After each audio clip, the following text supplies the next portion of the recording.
Hello, j'espère que vous allez bien. Aujourd'hui, je voulais vous faire une nouvelle vidéo, une petite FAQ, puisque vous avez été nombreux à me demander tout simplement comment se passait la vie à Berlin, et je me suis dit que ça serait cool de répondre à vos questions, pour voir un petit peu tout simplement quelles sont les différences entre Paris et Berlin, pourquoi est-ce que j'ai décidé de m'installer ici, etc. En tout cas, j'ai pris mon petit carnet, j'ai fait mon élève studieuse, où j'ai écrit tout simplement vos questions. Donc la première question déjà c'était pourquoi j'ai décidé de m'installer là-bas. J'avais décidé de venir habiter ici tout simplement pour essayer d'exposer au maximum, pour faire des rencontres avec des galeristes, etc. pour me faire tout simplement un réseau, on va dire. Comme ça fait que 3 mois, de ce point de vue-là, évidemment, j'ai pas assez de retour d'expérience sur ce sujet-là, et peut-être que ça fera le sujet d'une autre vidéo quand ça fera 6 mois ou 1 an que j'habiterai ici. Mais en tout cas, j'ai eu d'autres opportunités ailleurs, et c'est vrai qu'ici, j'en ai pas encore eu. Donc voilà, on va passer à une autre question. La deuxième question, c'était quel job je fais et qu'est-ce que je fais là-bas. Donc j'ai un petit peu répondu dans la première question, à savoir que j'aimerais en objectif number one, trouver une résidence tout simplement et essayer d'exposer un petit peu partout ici. Parce que oui, j'ai oublié de le préciser, mais en fait j'ai le statut d'artiste auteur, c'est-à-dire qu'en fait ça me permet d'intervenir dans des établissements, dans des écoles, dans des associations, dans des structures, et ça me permet d'enseigner en fait avec ce statut. Ça me permet aussi d'exposer et de déclarer mes œuvres, et j'ai gardé ce statut du coup qui est rattaché à la France, puisque je peux être amenée à avoir des activités en France, en Allemagne et ailleurs, mais pour l'instant c'est pas encore le cas à Berlin. Et pour l'instant, comme ce n'est pas encore le cas, je me suis dit que déjà dans un premier temps, j'avais vraiment envie de me familiariser avec la langue.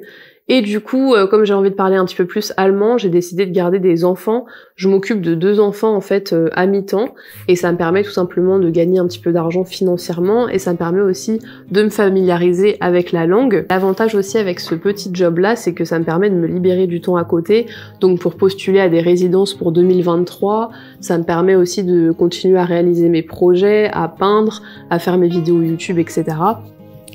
Et voilà quoi, ça me permet en tout cas de réaliser mes projets artistiques à côté sans que ça soit un frein et sans que j'ai non plus un 40 heures à gérer qui serait malheureusement trop prenant. Je pense que si j'avais un 40 heures, je pourrais pas en fait réaliser mes autres projets à côté. Donc c'est vrai que j'ai cette chance là de pouvoir travailler à mi-temps et en même temps de réaliser mes projets à côté, sinon je pense que ça serait compliqué. On va passer à la question suivante, donc c'était la 3e question. Est-ce que je me suis faite des amis? Franchement, moi c'est pas forcément quelque chose que je recherche, on va dire, d'avoir absolument des amis quand je voyage, mais par contre ce qui est important pour moi c'est vraiment de faire des rencontres. Donc en tout cas, est-ce que je me suis fait des amis? Je dirais oui et non. En fait j'avais déjà un ami qui habite ici, j'ai eu la chance en fait d'avoir ce hasard complètement improbable, puisqu'il y a un ami qui a emménagé ici à la même période. Ça s'est fait complètement par hasard, parce que lui il s'est marié avec un Allemand, il a rencontré un Allemand il y a quelques mois, et du coup ce qui est trop bien c'est qu'ils habitent pas très loin de chez nous, du coup on se voit quand même de temps en temps. Ils vont sûrement aussi nous faire rencontrer leurs potes d'ici quelques mois, donc ce qui est cool c'est que je vais pouvoir aussi rencontrer d'autres Allemands, d'autres étrangers comme nous.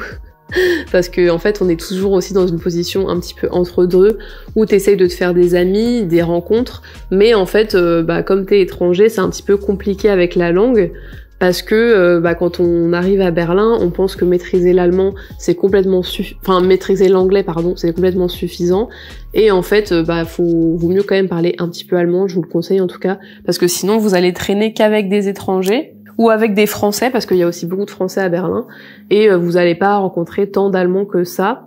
Après, moi, ce que je vous conseille et ce que j'ai commencé à faire, en fait, j'ai commencé à rencontrer une tandem, par exemple. J'avais mis un message sur Facebook pour rencontrer des tandems allemands, et du coup, j'ai rencontré une fille allemande.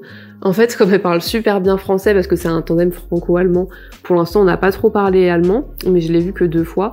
On s'est dit que les prochaines fois, on allait essayer de parler beaucoup plus allemand pour que j'essaie de me familiariser avec la langue. Même si je dis que 2-3 phrases, tant pis, c'est histoire de parler quand même un petit peu plus en allemand. Mais en tout cas, je vous conseille de faire des tandems si vous venez ici, parce que sinon vous allez rester que entre Français ou entre étrangers, et c'est quand même dommage, je trouve, d'arriver dans un pays et de pas forcément faire l'effort de parler la langue. Je trouve que vous pouvez vous débrouiller sans la langue, mais il y a quand même des trucs un petit peu compliqués. C'est d'ailleurs la prochaine question Ouais, est-ce que c'est possible de vivre sans parler allemand? Oui, c'est possible de vivre sans parler allemand ici parce que quasiment tout le monde parle anglais, mais il y a quand même des choses où franchement vous allez être un peu dans la galère. C'est par exemple les trucs administratifs. Moi, je me suis rendu compte en fait en arrivant ici, et je pensais pas du tout, que tout ce qui est administratif ou appel téléphonique, c'est une galère sans nom parce que les gens, au bout du fil, ils parlent pas forcément anglais. Par exemple, quand on est arrivé ici, on a mis 1 mois quand même à avoir une box internet, ça marchait pas du tout, on avait des problèmes, etc. avec ça. Et en fait, quand on appelait notre box internet, enfin c'était Vodafone, on comprenait rien du tout parce que ils parlaient tous allemand. Du coup, on était obligé de mettre Google Translate juste à côté de notre téléphone pour essayer de comprendre un petit peu ce que les gens en allemand nous disaient. Mais on pigeait que dalle, donc finalement on a mis 1 mois à avoir internet à cause de ça.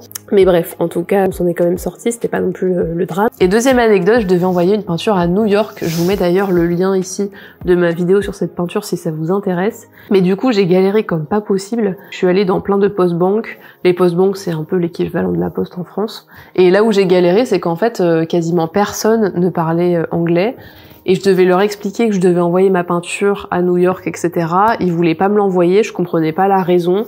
Enfin bref, je vous épargne les détails, mais en tout cas ça a été une galère sans nom. J'ai failli ne pas expédier ma peinture, j'étais dans un stress colossal et je me suis dit franchement je suis dans la merde, je vais jamais pouvoir exposer là-bas et tout. En plus il y avait quand même eu des frais à payer, donc je me suis dit purée j'ai payé, mais en fait ça va pas être envoyé, donc j'étais vraiment sous pression. Finalement j'ai fini par m'en sortir, ça va heureusement. Après je ne sais combien de post-banques différentes et après je ne sais combien d'échanges. Donc par exemple si là j'avais parlé allemand, ça m'aurait largement aidé, j'aurais gagné du temps. Bref, c'était toute une affaire, mais finalement ça a été envoyé.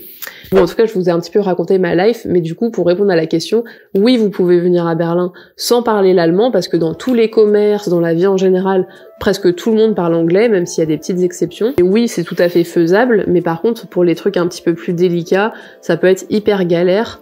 Et pour bosser, en fonction de dans tel ou tel domaine vous vous trouvez, ça peut être galère aussi, puisque moi, pour l'instant, je vais d'abord chercher à améliorer mon allemand grâce à des petits tafs financiers, mais je pense que ça viendra seulement dans un second temps, que je puisse travailler vraiment dans mon domaine, que je puisse par exemple donner des cours d'art plastique, ou que je puisse faire une résidence, etc. Parce que là, sans parler allemand, c'est un petit peu compliqué. Mais je sais par exemple que si jamais vous êtes artiste et que vous cherchez une résidence d'artiste, un petit peu comme je le fais actuellement, vous pouvez tout à fait postuler en étant étranger, puisqu'il y a beaucoup de résidences où ils demandent simplement de parler l'anglais, mais je sais qu'il y a quand même certaines résidences où il faut parler allemand. Donc voilà, faut savoir que l'allemand en tout cas c'est un plus, mais que vous pouvez quand même vivre ici sans allemand, parce qu'en plus les Allemands ils sont super sympas, et puis en général si vous avez une question à poser en anglais, ils s'adaptent à vous, la plupart du temps ils parlent très bien anglais, etc.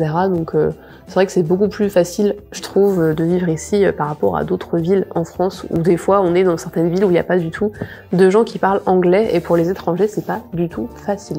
Ah oh, je me suis fait mal. Ah la con. Du coup voilà, en tout cas vous pouvez vivre ici sans parler totalement allemand. Alors la 4e question c'était quelles sont les différences avec la France et quelles sont les différences entre Paris et Berlin. Ça franchement il y a pas mal de différences je trouve, mais ça dépend sur quoi. Par exemple je trouve que déjà la vie à Paris, moi c'était quelque chose qui me convenait pas du tout. J'étais toujours hyper stressée, je me sentais pas à l'aise en fait. Je sais pas pourquoi, j'avais souvent des crises d'angoisse. J'ai l'impression que le fait qu'on vive par exemple toujours dans le stress des transports, que les transports soient bondés, qu'il n'y ait pas forcément beaucoup de nature autour de nous, etc. Tout ça sur moi, ça m'allait pas trop en tout cas. Après, il y en a qui s'adaptent très bien, mais moi j'ai l'impression que j'étais un peu fatiguée de la banlieue parisienne, de Paris, etc. Et que c'était vraiment une vie en fait qui me plaisait pas forcément. Et je trouve qu'à Berlin c'est totalement différent parce qu'en fait déjà par rapport à Paris les rues sont beaucoup plus larges, il y a plus de nature, il y a beaucoup moins de bruit, surtout moi là où j'habite, j'avoue que je suis dans une rue assez calme. Mais ce qui est cool c'est que pour sortir tu peux quand même aller vers des quartiers qui sont super vivants, si jamais t'as envie de faire la fête, tu peux y aller sans que ça prenne trop de temps parce que les transports ici sont archi bien foutus. En fait, ça dépend de votre caractère et de votre état d'esprit. Si vous êtes quelqu'un qui aime la foule, qui aime que ça bouge constamment, je pense que Paris, ça vous conviendra beaucoup mieux.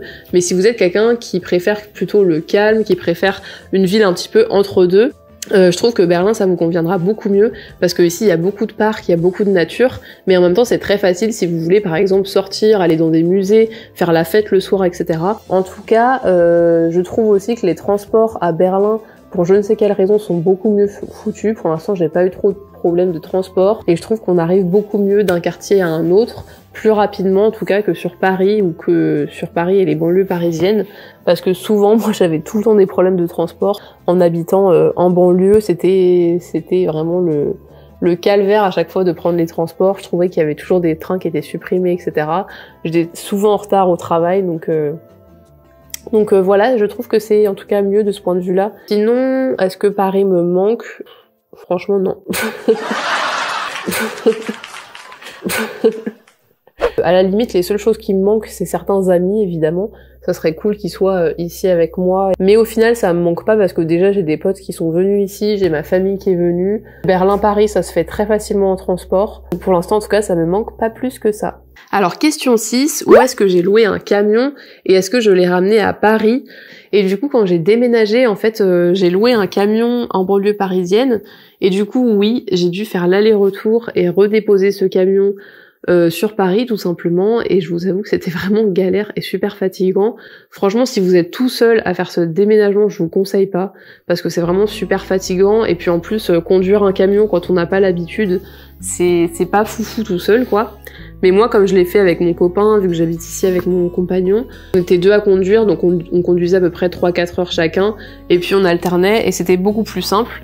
Et en fait, on l'a fait en 2 fois, on s'est arrêté vers une ville qui s'appelait Bielefeld, qui était à mi-chemin en fait entre Paris et Berlin, et ça nous a permis tout simplement de nous reposer, parce que ça aurait été hyper crevant de faire le trajet en une fois, du coup on l'a fait tout simplement en 2 journées. Maintenant, on va passer à la dernière question.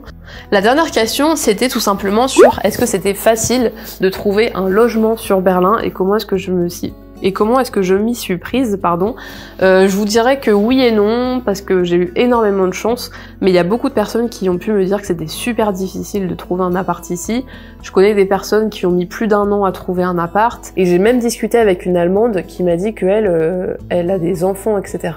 Et ça faisait un moment qu'elle cherchait un appart dans ma rue, justement, et qu'elle avait pas eu accès à cet appart, tout simplement, parce que y a beaucoup trop de gens qui demandent des apparts, et simplement les apparts commencent à être grave saturés. Ce qui est pas mal, c'est que du coup, à Berlin, ils commencent à construire énormément de nouveaux apparts, mais par contre, il y a tellement de gens en fait qui arrivent ici que c'est un peu la galère pour se loger, tout simplement.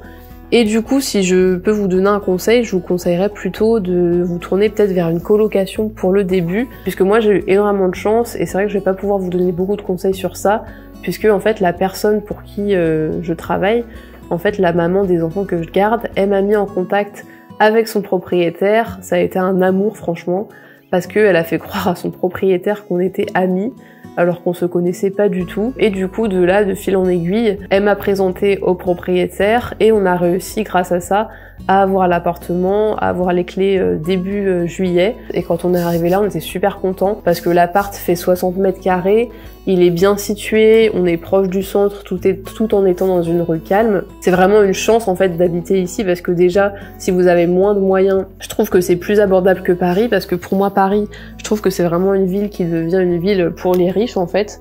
Si t'as moins de 1000 €, ça devient archi galère pour te loger correctement, enfin, je trouve en tout cas.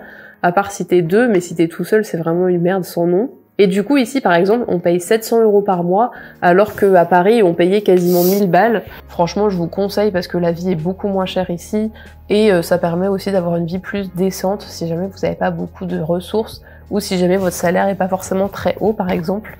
Parce que je sais que les salaires d'artistes-auteurs, c'est jamais le pactole, par exemple. Mais même si vous êtes pas artiste-auteur, si vous êtes étudiant, etc., en tout cas, le prix des logements et tout, c'est beaucoup moins cher ici.